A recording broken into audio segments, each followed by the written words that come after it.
BNP chairperson Begum Khaleda জিয়ার শারীরিক অবস্থা সংকটাপন্ন বলে জানিয়েছেন বিএনপি মহাসচিব মির্জা ফখরুল ইসলাম আলমগীর।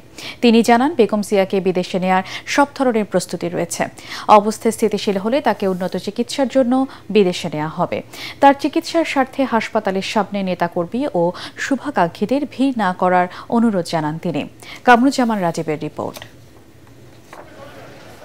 ফুসফুসের ইনফেকশন নিয়ে গত 24 নভেম্বর সোমবার রাজধানীর এভার কেয়ার হাসপাতালে ভর্তি হন বিএনপি চেয়ারপারসন বেগম খালেদা জিয়া। শারীরিক অবস্থার অবনতি হলে বৃহস্পতিবার তাকে সিসিইউতে স্থানান্তর করা হয়। এমন পরিস্থিতিতে তার শারীরিক অবস্থার খোঁজ খবর নিতে হাসপাতালের সামনে জড়ো হচ্ছেন বিএনপি নেতাকর্মী ও ভক্ত সমর্থকরা। সার্বিক পরিস্থিতি নিয়ে চেয়ারপারসনের গুলশান কার্যালয়ের সংবাদ সম্মেলনে বিএনপি মহাসচিব জানান, তার চিকিৎসায় গঠিত মেডিকেল বোর্ড সার্বক্ষণিক খালেদা জিয়াকে নিবিড় পর্যবেক্ষণে রেখেছেন।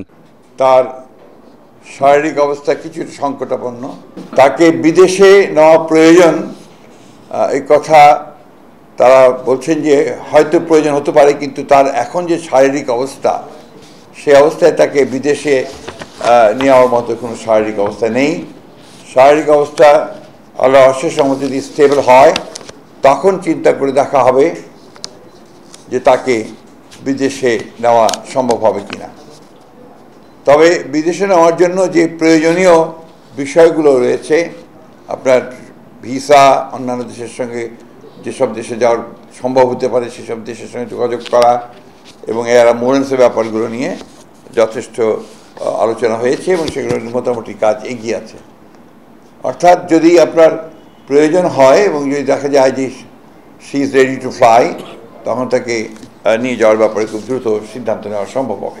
টানা তৃতীয়বার অর্জন করেছে দেশের সেরা সুপার ব্র্যান্ড স্বীকৃতি বসুন্ধরা টিস্যু।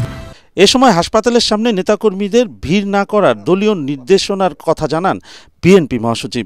স্বাভাবিকভাবেই দেশনেত্রী বেগম খালেদা জিয়া এই দেশের সবচেয়ে জনপ্রিয় নেত্রী এবং তার অসুস্থতায় সব মানুষই উদ্বিগ্ন, উৎকণ্ঠিত এবং অসংখ্য মানুষ হাসপাতালে ভিড় করছেন।